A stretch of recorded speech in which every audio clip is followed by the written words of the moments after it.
Hello, I'm Waqar Rizvi, and this is Scope. Now, it's no surprise, of course, we're going to begin today's show by discussing, and in fact, we'll be discussing it throughout this entire show, the U.S. elections and the continuing fallout from that.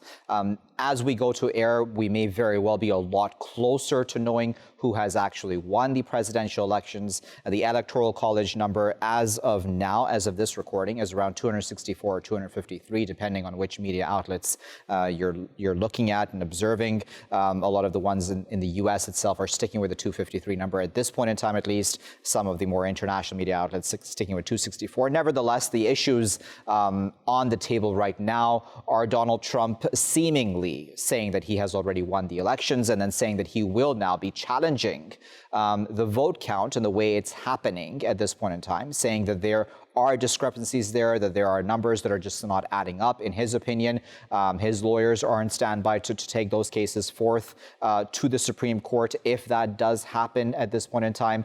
Certainly, Joe Biden's lawyers are probably also standing by to defend him if he then does become the president after the Electoral College decides upon the way it goes to vote majority-wise. A lot on the table, of course. Will there be unrest at this point in time after these election results are out? Because it's not like we already have them, right? So it's taking a bit longer because of the mail-in ballots, et cetera, also.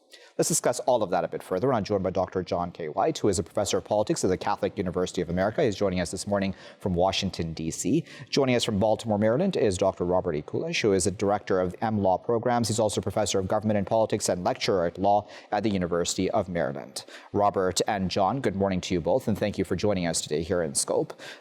John, let me start with you. What do you make of the way that these election results have now come out so far and the feeling in the country? I mean, it seems that, there wasn't really a blue wave as was spoken of. Am I right to say that?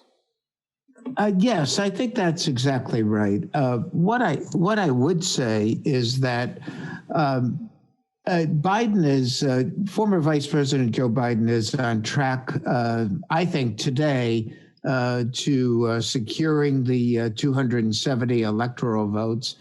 And in my view, he's actually going to exceed 270, in all likelihood, getting to 290.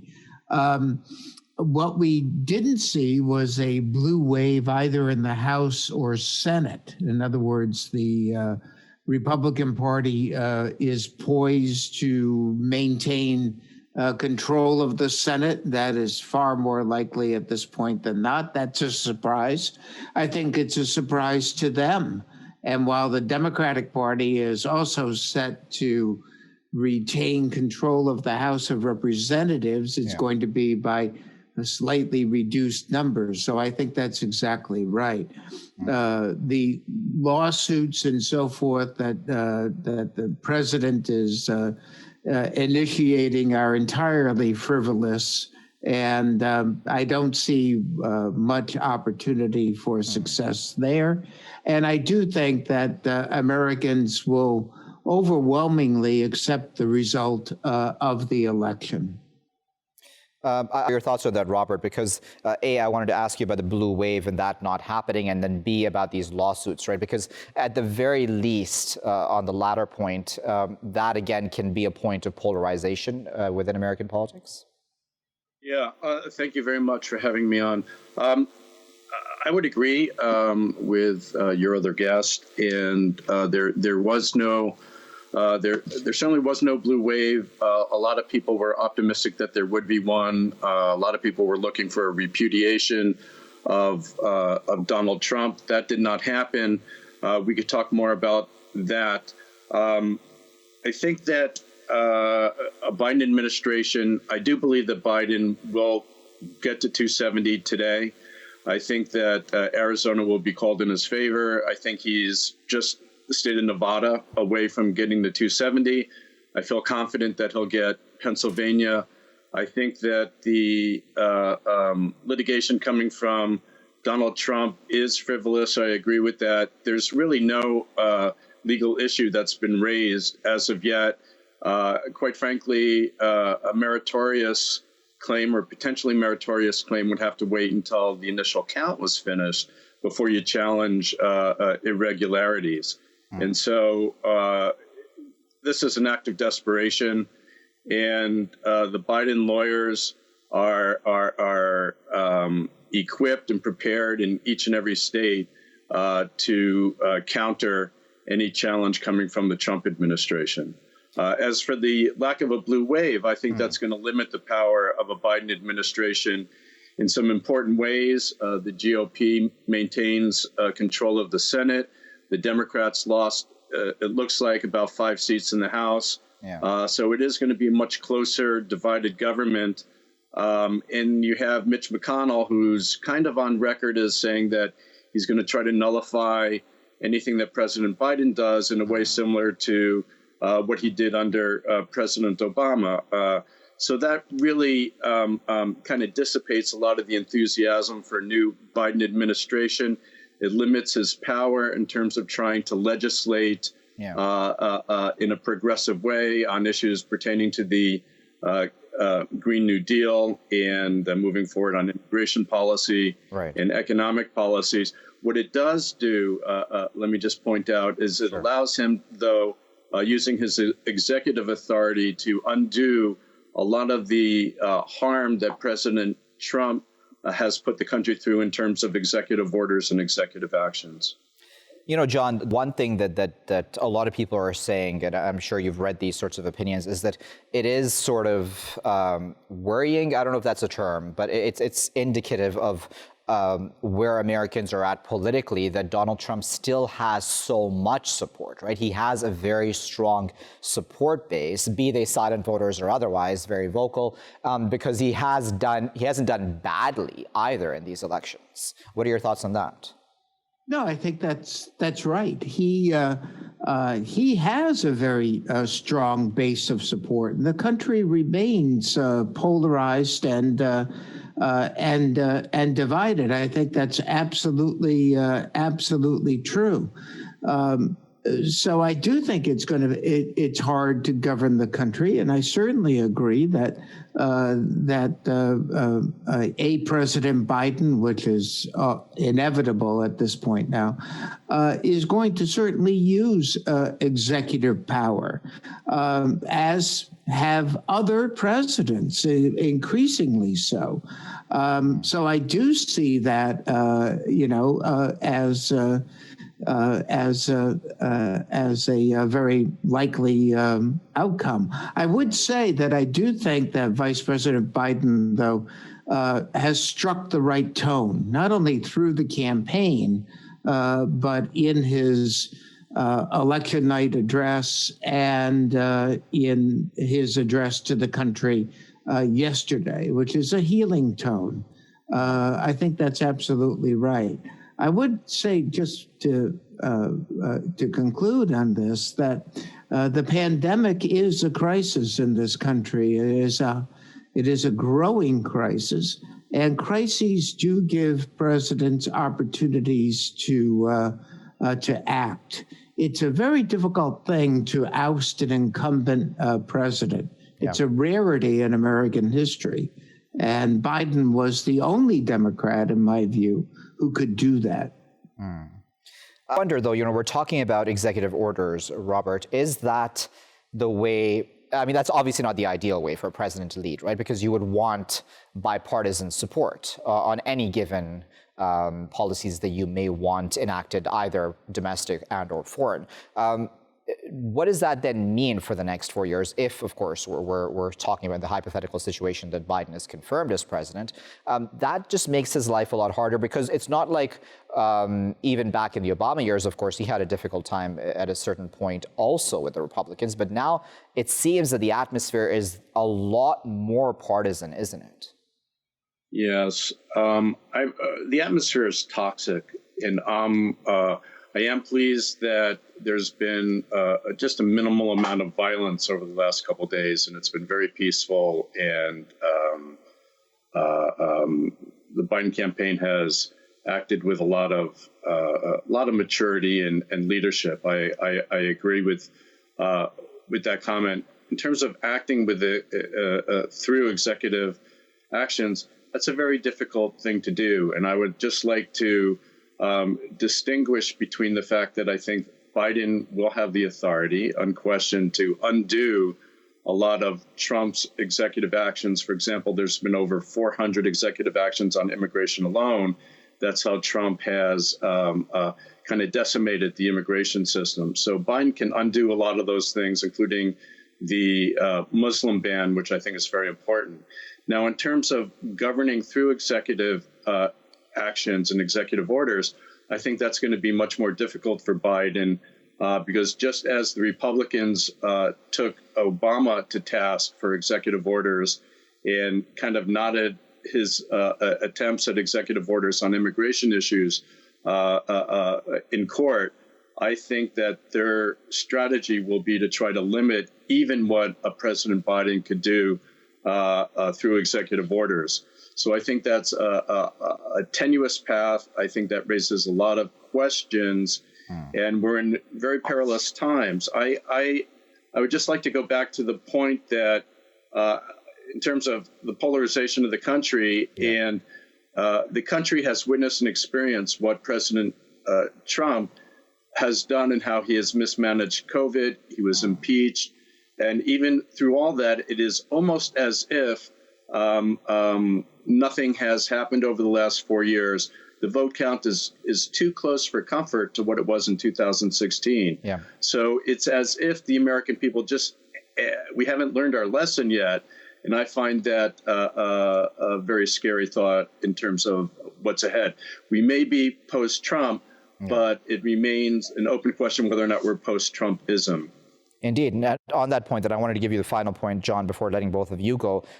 What do you think the next days, weeks ahead hold for the country? Do you think Donald Trump, the Republican Party, his supporters will still stand by him and want this legal action taken? Because, Trump has already put those seeds of doubt in many people's hearts. So I imagine that's not that hard to get over. So I do think that we can expect that President Trump is going to make the transition very difficult. He is certainly going to be a force out there, regardless. But I do think that that's going to. Trump has done all kinds of unprecedented things, and there's no reason that won't continue. I think it's also pretty clear at least to me, I think, and to others, he's going to, in his remaining 76 days in office, continue to use executive power in all kinds of ways. And he's going to remain an outside force, heckling the new president, rallying the opposition, et cetera. I think for Republicans in government, I believe that Trumpism is the Republican Party, but they're much happier to have it without Donald Trump in government.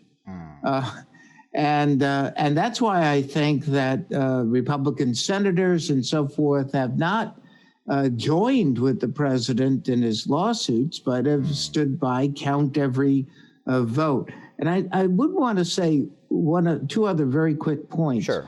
A president has a great deal of authority in foreign affairs. That's always been true.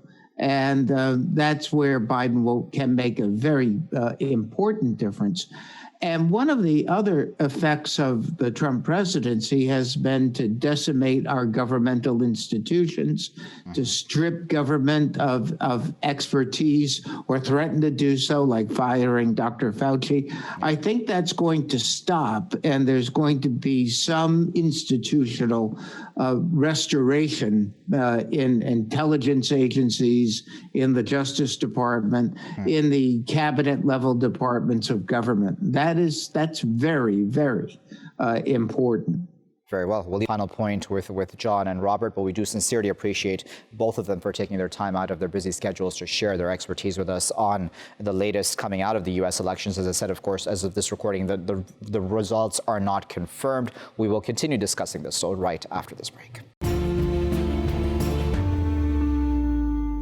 Welcome back, viewers. You're still here in Scope with me, Waqar Rizvi. We're going to continue to discuss the fallout from the U.S. elections. Very well, it may happen that by the time this show is aired, we may very well have President Biden. If this current trend continues. However, it is too early to, of course, say that with any certainty at this point in time. Things may very well still change. Nevertheless, there's a lot to discuss, as I said in my intro originally, also about what this may mean going forward, about the kind of challenges that Donald Trump is placing in the path of Biden if he is then to become the incumbent or the newly elected president, I should say.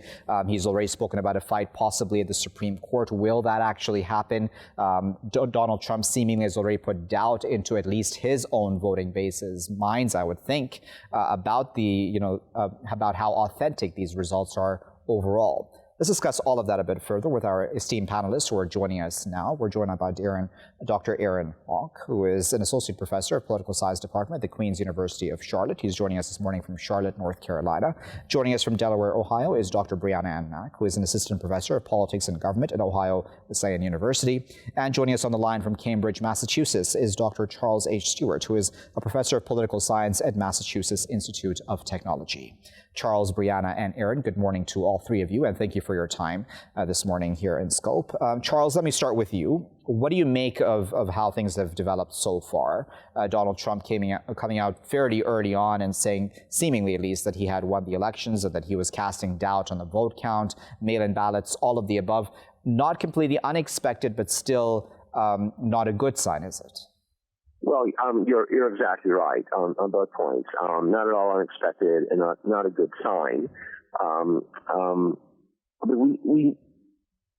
We suspected that the election might be close, and it is indeed a close election. And we're about to get into a period of contesting and recounting and those sorts of things in the election, which is an entirely legitimate part of an election contest. But it's not surprising that Donald Trump, given Donald Trump the entertainer, the type of president that he's been, that he would immediately try to show doubt, get his supporters exercised and suggest that he's going to follow a path that's very unorthodox. That no other president would, for very good reasons, try to follow.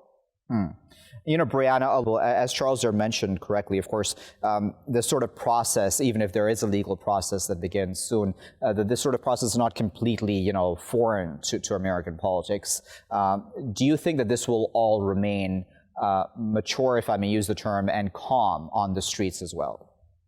Like to believe that it would remain mature and remain calm. My biggest concern is about Trump's supporters perhaps trying to take the election into their own hands, especially in the states that are still being contested. So if anything would happen in Nevada, or if anything could happen in Pennsylvania or even North Carolina or Georgia. So that's my biggest concern. But besides the Trump supporters, I'm almost certain that when it goes through the legal process, or if it's contested on the institution's end, that it would still remain at least semi-professional. Aaron, what do you about that? Because you would think that, with the way that we've seen polarization play out in American politics, possibly starting from the Obama years, but definitely within the Trump years, that sort of doesn't have, it's not a good sign going forward, right, with the way Donald Trump has already reacted to these election results. Are we to then foresee correctly further polarization? I don't see any reason to expect polarization to go down in U.S. politics.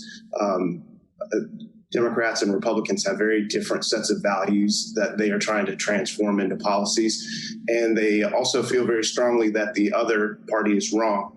So, the next coming days and weeks will be interesting to see whether Trump supporters, what Trump says to his supporters and how they follow that. I think one source of confusion for a lot of people is that election rules are different from state to state.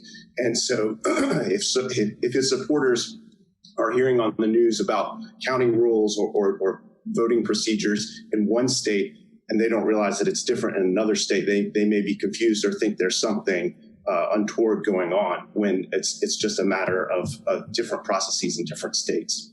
a confusion, Charles, for those of us on the outside, right? And I mean, I have a lot of family in America, but still, it's confusing where we have protests on the one side where it's like, count each vote. And on the other side, we have protests about not counting votes.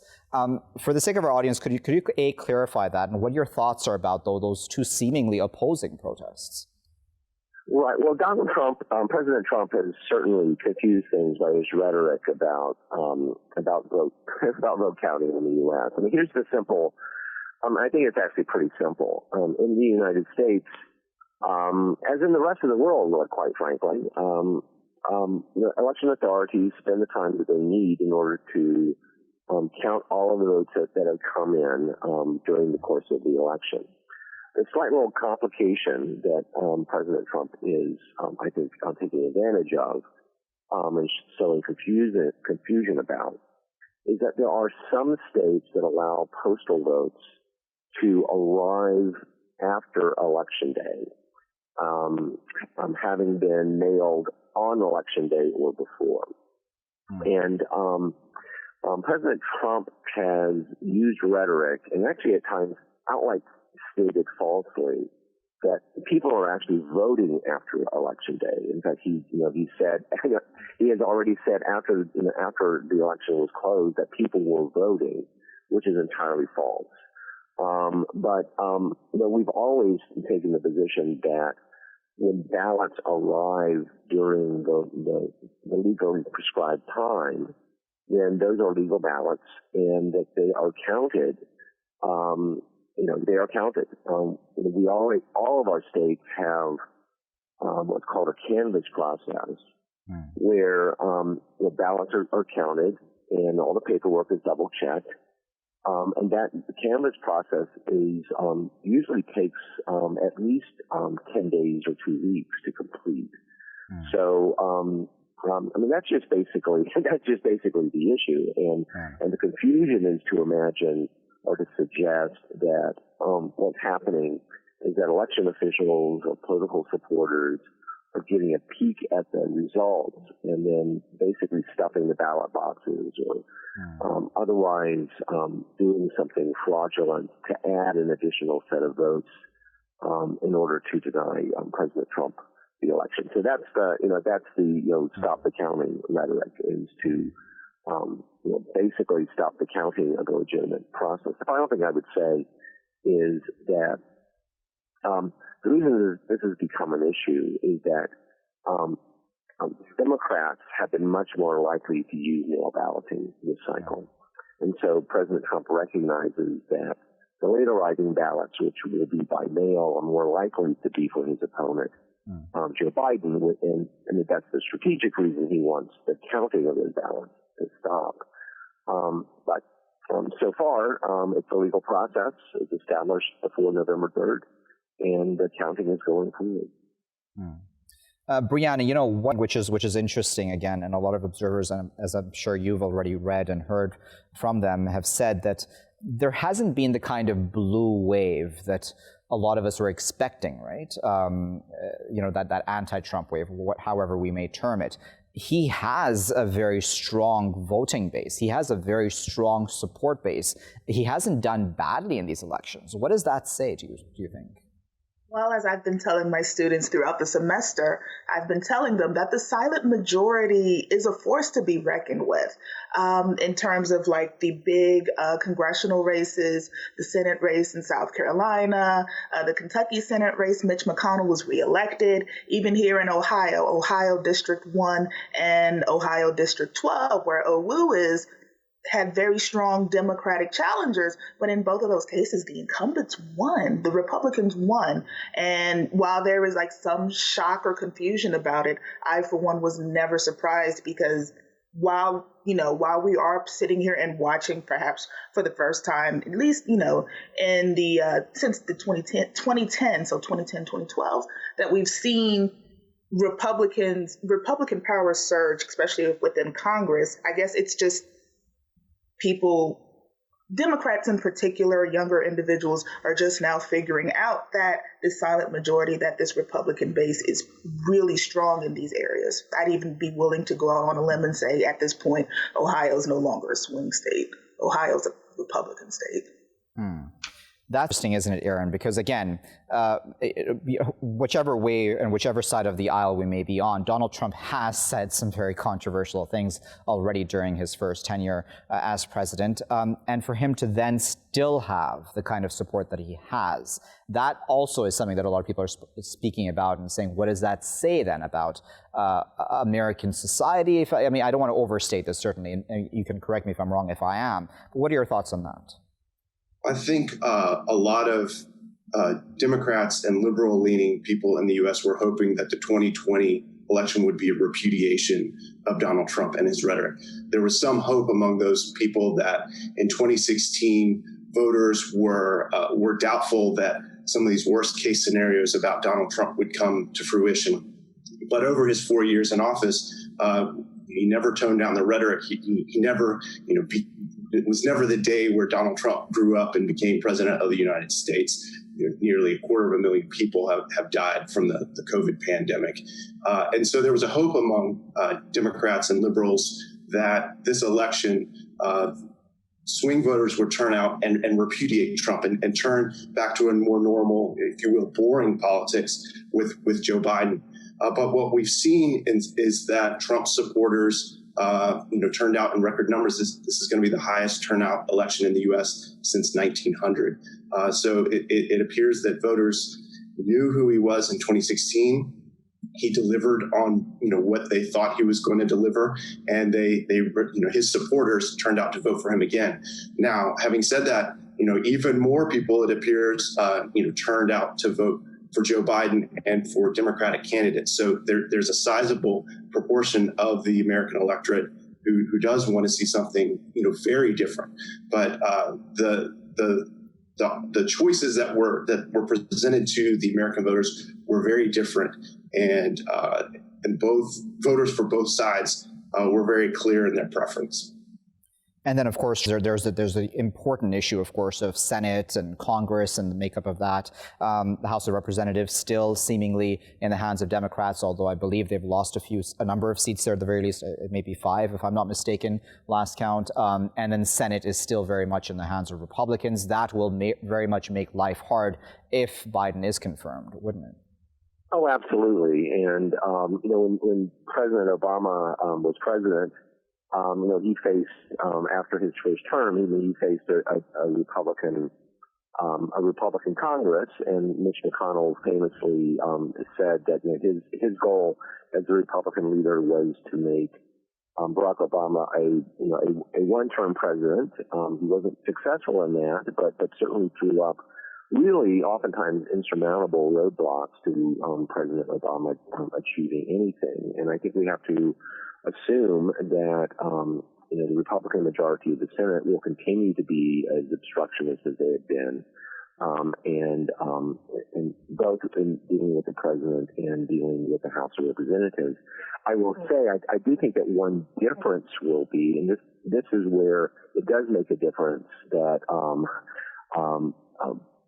Joe Biden, we can count on him as having grown up to be president, in the words of Aaron. That to the degree that there is a certain amount of political skill that can overcome some of the obstruction. I do think that it's likely to be different with a President Biden than it's been in recent years. I mean, keep in mind, by the way, I have to say that the Republican things have been difficult with President Trump in achieving his legislative goals, whatever they are, with the Republican Senate as well. And so I do think there'll be slightly different dynamics with a more seasoned politician in the White House. Nonetheless, I mean, I think we have to assume that on major legislative initiatives that the Vice President Biden has set out, that it's going to be nearly impossible to make substantial strides in trying to reach those goals. So then, Brianna, there are issues on the table, right, that came up during not just Donald Trump's presidency, but were a lot more highlighted during his tenure. We can talk about race relations, police brutality. We can also talk about immigration. There's really a significant long list, including, of course, the coronavirus pandemic itself as well. It's not like then tomorrow, for example, if Biden is confirmed today, then tomorrow everything just snaps back into place as to how voters would want it. You're correct. No, so if once we hear about Nevada's results later on today, it's not as if the coronavirus is going to magically disappear from the air. Police brutality, systematic racism, that social unrest around those issues is not going to improve. I've been trying to tell my students that we need to be paying attention to Congress. And we need to be paying attention to what's happening in these what happened in these lower level elections. Who was elected governor? Who was elected the mayor? Did any ballot initiatives pass? Because these are the initiatives, these are the programs, these are the leaders in place that will try to address these issues that harm your day-to-day lives.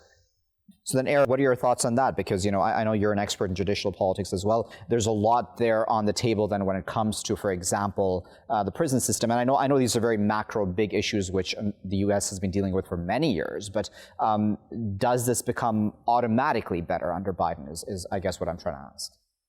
So I think given the U.S.'s complicated form of governance where you have to get legislation through both chambers of Congress and then get the president's signature, in a time of highly polarized political parties, it's really hard to make major policy change when there's divided government. And it looks like the U.S. is going to have divided government, that the Democrats will control the House and the White House, but the Republicans will keep the Senate. So it's unlikely that we'll see major reform for immigration, for police reform, for voting reform, climate change policies. And so that, but still things need to happen. So there will be differences. So I don't think a President Biden would do many of the same things that President Trump has done. So in that sense, what Trump has done will probably stop. But in terms of pushing in a direction that Democrats would like to see, President Biden is going to be hindered by a Republican Congress in getting all the way where Democrats would like. And so what that may mean is that a Biden administration tries to work with executive orders and kind of workarounds that aren't really legislation. And the Supreme Court, with a 6-3 conservative majority, may be a real thorn in a Biden administration's side and strike down various executive orders. So that's something to look for in the coming years in U.S. politics, I think. Indeed, and I'll give you the final word before I let the three of you go. Just looking in the near future then, there is, I would think, a concern if and when Biden is confirmed as the winner of these elections. Do you think that the other side will take that line down? I mean, there's already, as I've already spoken of earlier on in this conversation about the legal challenges that Donald Trump has already put forth. But even just in the minds of the voting base, will they accept him as president? Because he has to lead, of course, everybody, not just, his supporters. Well, in the short term, I think we have to assume that should we continue down this path and Vice President Biden is confirmed to be the president-elect, we are going to see, at the very least, demonstrations by Trump supporters who will be doubting the legitimacy of that path. And I also think we have to assume that some of the more fringe elements will try to take matters into their own hands and maybe even try to incite violence. Usually, so far, those have been pretty pathetic attempts to protect, as they say, with your Second Amendment rights, that is using guns, certain political paths. And so I think we're coming into a rocky patch where there will be some fringe political elements who may try to incite violence on large-scale protests against what is seen as an illegitimate election. In the short term, how that gets resolved is going to depend on law enforcement and cooler heads to prevail, which I think that the process generally will, but it will make it difficult for President Biden to be kind of a unifying figure in American politics if there continue to be protests and doubts about Vice President Biden's legitimacy in the minds of a large fraction of the American public. Very well. We'll leave it there. We do sincerely appreciate Charles, Brianna, and Aaron speaking to us from Charlotte, Delaware, and Cambridge, respectively, for sharing their expertise with us and their insight on how these elections may play out. You know, as I said, as of this recording right now, I believe the magic number is 264 at this point in time, but Biden has to hit 270 to be able to be declared winner. That's, of course, Electoral College members who support him. It may very well go a lot higher than that, as one of our earlier guests in our first segment spoke about. John said that he believes Biden may very well hit the 290 mark. We don't know that, of course, at this point in time. We'll have to wait and see how today plays out, and possibly even tomorrow if it goes into that, and how, of course, Trump will continue to react to this as the incumbent, who will then have to give up power to the president-elect Biden. Will he do so peacefully? Will there be a peaceful transfer of power, or will there be a lot of roadblocks in the path of Biden? And what does that then mean for America going forward vis-a-vis stability, et cetera, et cetera? And then obviously there are huge questions about Donald Trump and his kind of personality, his policies, and the fact that a lot of Americans do support him, even silently, when it comes to those policies that so many of us, even out around the world and inside the U.S., find disturbing at the very least. I'll leave it there for now. I've been Waqar Rizvi. Thanks for watching.